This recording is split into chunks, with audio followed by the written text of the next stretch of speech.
बरसों तक पाकिस्तान के फ्रीलांसर्स ने आलमी गिग इकोनॉमी में इंतहाई अहम किरदार अदा किया है। लाहौर, कराची या फैसलाबाद के किसी कमरे में बैठकर हजारों मील दूर मौजूद क्लाइंट्स के लिए काम करना। कोई ब्लॉग्स लिख रहा था, कोई लोगोज डिजाइन कर रहा था, कोई ईमेल संभाल रहा था और कोई सार्फिन के सवालों के जवाब दे रहा था। एक ऐसी दुनिया जहां फासले और सरहदें नहीं, सिर्फ महारत अहम थी। लेकिन अब ये दुनिया तेजी से बदल रही है। वही काम जिन्होंने इस मईशत को खड़ा किया अब खतरे में है। वजह एआई, आर्टिफिशियल इंटेलिजेंस यानी मसनूई ज़हानत की वजह से ऐसे टूल्स का आना जो कई ऐसे रिपीटेटिव यानी बार-बार किए जाने वाले कामों को चंद सेकंड्स में मुकम्मल कर रहे हैं। At the same time Pakistan की आईटी एक्सपोर्ट से जनरेट होने वाली आमदनी पिछले माली साल में 3.8 अरब थी, जो कि अपने आप में एक रिकॉर्ड है। ये इससे पिछले साल की आमदनी के मुकाबले में 18% का इजाफा है और इस ग्रोथ में फ्रीलांस और रिमोट वर्कर्स का अहम किरदार था, जिसमें 90% इजाफा देखने में आया।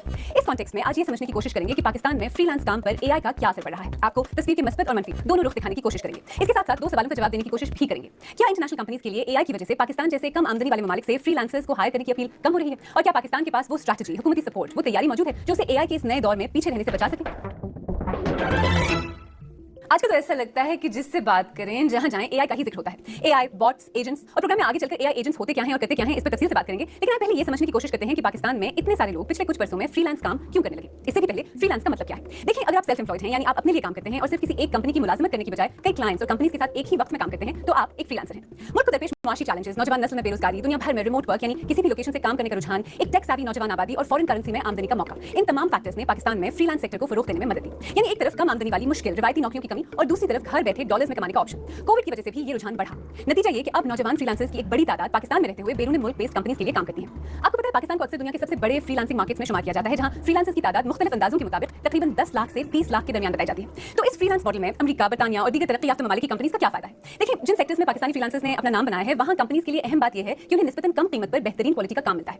यहाँ की मुलाकात कराची में रहने वाली सानिया इम्तियाज से कराते हैं, जो पिछले कई बरस से एक फ्रीलांस मार्केटिंग कंसल्टेंट है। मैंने पहले उनसे पूछा कि उन्होंने रिवायती नौकरी करने की जगह फ्रीलांसिंग शुरू क्यों की। मैं कराची से हूँ, तो कराची में आपके लिए कम्यूट करना बहुत बड़ा हासिल होता है। तो वो 9 to 5 आपकी 8 आवर्स की जॉब होती है। Unfortunately it ended up in 11 to 12 hours की जॉब हो जाती है। 2018 में मैंने फ्रीलांसिंग स्टार्ट की। उस वक्त I was unfortunately hitting a rock bottom, और उस सिचुएशन में my guardian and father both diagnosed with cancer, and unfortunately 2019 तक आते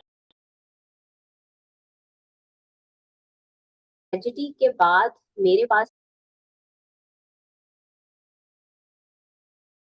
शायद रिवायती नौकरियां खासतौर पर खवातीन को उस तरह ऑफर नहीं करती। पाकिस्तानी खवातीन की बात करें, चाहे वो बच्चियां हैं या माएँ हैं, बहनें हैं, बीवियां हैं, उनके पास कहीं न कहीं घर की रिस्पांसिबिलिटी आती है। उस केसेस में फ्रीलांसिंग से ये है कि आपके पास एक फ्लेक्सिबिलिटी मिल जाती है कि जब आपको टाइम मिले या मी टाइम हो आपका, आप उसको प्रोडक्टिवली किस तरीके से एंगेज कर सकते हैं। तो डेजिग्नेटेड आवर्स अगर आप नहीं भी दे पाते, तो प्रोजेक्ट कंप्लीशन की वजह से आप अपने वर्क एंड लाइफ बैलेंस को मेंटेन कर पाते हैं। 2020 के बाद एआई ने ये सारी गेम बदलना शुरू कर दी। ज्यादातर फ्रीलांस जॉब्स, खासतौर पर वो गिग्स जिनमें बार-बार एक ही चीज करनी होती थी, जैसे डेटा एंट्री, या जिन्हें करने के लिए कोई खास हुनर दरकार नहीं था, वो नौकरियां तेजी से खत्म होने लगी, क्योंकि वही काम एआई एजेंट्स के जरिए किया जाने लगा। पहले फ्रीलांसिंग में आपके पास आसान होता था एंट्री, बैरियर टू एंट्री कम थी आपके पास, इजी एंट्री थी। आप कंटेंट राइटिंग सीख सकते थे, डिजाइनिंग के काम सीख सकते थे और जल्दी फ्रीलांसिंग के ऊपर शिफ्ट हो सकते थे। एआई से ये डिस्ट्रक्शन जरूर आई है कि इन चीजों की इजी एक्सेस या इजी एंट्री थोड़ी मुश्किल हो चुकी है। यहाँ पर जरा क्विकली आपको ये बताते हैं कि एआई एजेंट होता क्या है।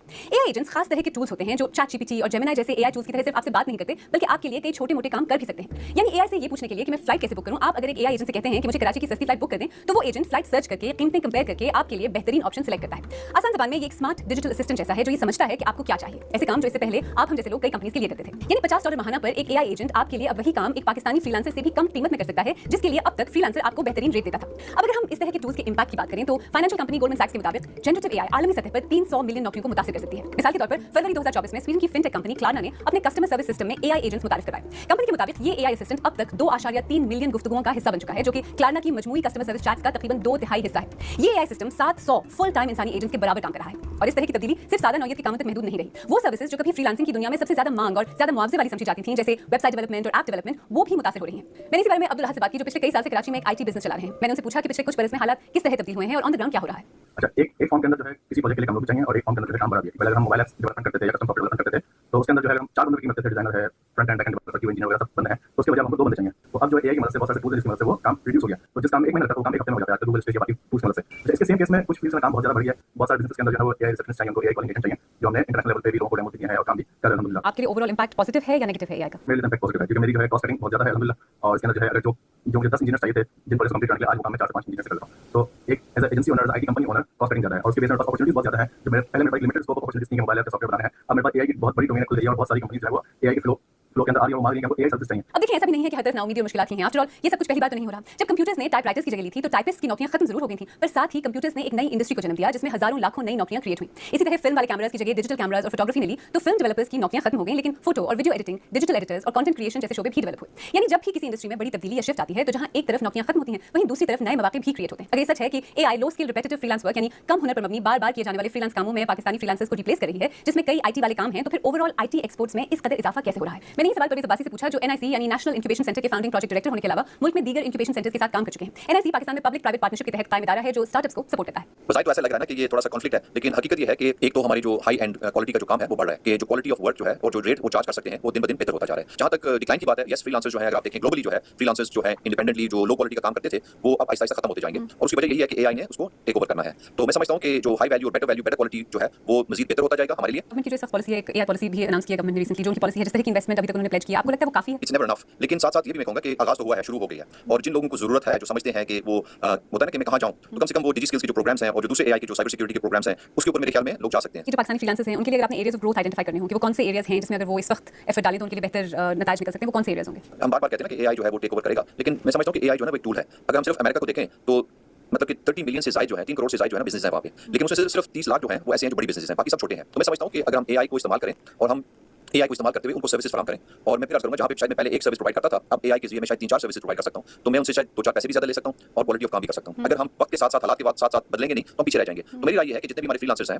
उनको एआई के कोर्सेज करने चाहिए। बहुत सारी हुकूमत भी ऑफर कर रही है, बहुत सारे ऑनलाइन भी हैं, और मैं समझता हूं कि फ्री भी हैं और बहुत कम कॉस्ट के ऊपर। आइए अब ये देखते हैं कि अगर पाकिस्तान को खित्ते के दूसरे ममालिक से कंपेयर करें तो वो इस वक्त कहां खड़ा है। जहां तक एआई में इन्वेस्टमेंट का सवाल है तो अमेरिकी मीडिया इदारे ब्लूमबर्ग के मुताबिक 2024 में सऊदी अरब ने प्रोजेक्ट ट्रांसेंडेंस के तहत एआई में $100 अरब इन्वेस्ट करने का मंसूबा बनाया था। फोर्ब्स के मुताबिक इंडियन हुकूमत और कंपनीज मिल मिलाकर अगले कुछ बरस में एआई इंफ्रास्ट्रक्चर पर $200 अरब इन्वेस्ट करने का इरादा रखती हैं। 2025 में पाकिस्तान ने अपनी पहली नेशनल एआई पॉलिसी लॉन्च की। इसी पॉलिसी के तहत पाकिस्तानी वज़ीर-ए-आज़म शहबाज शरीफ ने हाल ही में इंडस एआई वीक के दौरान ऐलान किया कि हुकूमत 2030 तक एआई में $1 अरब इन्वेस्ट करने का मंसूबा रखती है। इसके अलावा दूसरे इनिशिएटिव्स की हैं। पाकिस्तानी हुकूमत ने एक मुल्क की अपस्किलिंग प्रोग्राम एआई सीखो 2026 लॉन्च किया, जिसका मकसद मुल्क की नौजवान आबादी को एआई में ट्रेन करके उनके लिए मुआशी मौके फराहम करना है। आईटी मिनिस्टर शहजाद फातिमा ख्वाजा ने कहा है कि हुकूमत का हदफ 10 लाख से ज्यादा अफराद को ये ट्रेनिंग फराहम करना है। तो क्या ये इक़दाम काफी है? क्या पाकिस्तान एआई की वजह से सामने आने वाले चैलेंजेस और अपॉर्चुनिटीज के लिए तैयार है? फिजा अमजद एटम कैंप की सीईओ हैं जो एआई के साथ काफी करीब से काम कर रही हैं। There was an index, Oxford Insights Government AI Readiness Index.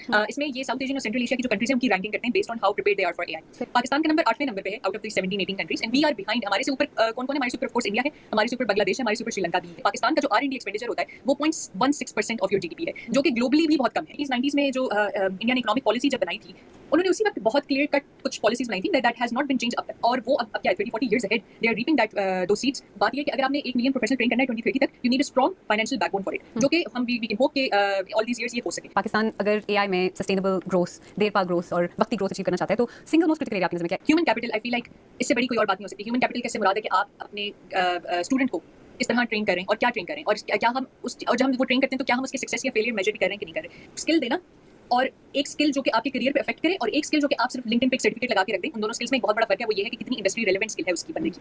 इसमें गवर्नमेंट्स और इंस्टीट्यूशंस को अपने फ्रेमवर्क्स रीडिजाइन करने पड़ेंगे। अगर हम अभी भी उन्हीं स्किल्स की ट्रेनिंग देते चले जा रहे हैं जो कि अब ऑब्सोलीट हो गई हैं। ऑब्सोलीट से मुराद ये कि अब आप $20 की ChatGPT या Claude की सब्सक्रिप्शन देके कोई रिक्रूटर या कोई एम्प्लॉय करवा सकता है, तो वो कोई बंदा ह्यूमन रिसोर्स हायर नहीं करेगा। So we need to stop investing in those programmes and skills where they are not needed right now. So we need to strategically think कि अच्छा अब वो इतना बड़ा चंक जो ये काम कर रहा है, तो उसके लिए क्या हम वो वाले स्टेप्स ले सकते हैं strategically to build a better future for them in terms of their career. Programme के आगाज में हमने 2 सवाल पूछे। पहले सवाल का जवाब जरा पेचीदा है। माहिरीन के मुताबिक वो अफराद जो अपनी एक्सपर्टीज को वक्त के साथ अपडेट नहीं कर रहे, अब पहले से कहीं ज्यादा खतरे में, और ऐसे अफराद की तादाद कम नहीं बल्कि हजारों में। लेकिन दूसरी तरफ वो लोग भी हैं जो मसनूई ज़हानत के साथ खुद को ढाल रहे हैं। ऐसे अफराद के लिए मौके अब भी मौजूद हैं, बल्कि शायद पहले से ज्यादा वाज़ेह है। अब क्योंकि ये चेंज आया है, और चेंज हम कहते हैं ना इज द ओनली कांस्टेंट, अगर हम वक्त के साथ साथ हालात के साथ साथ बदलेंगे नहीं तो पीछे रह जाएंगे।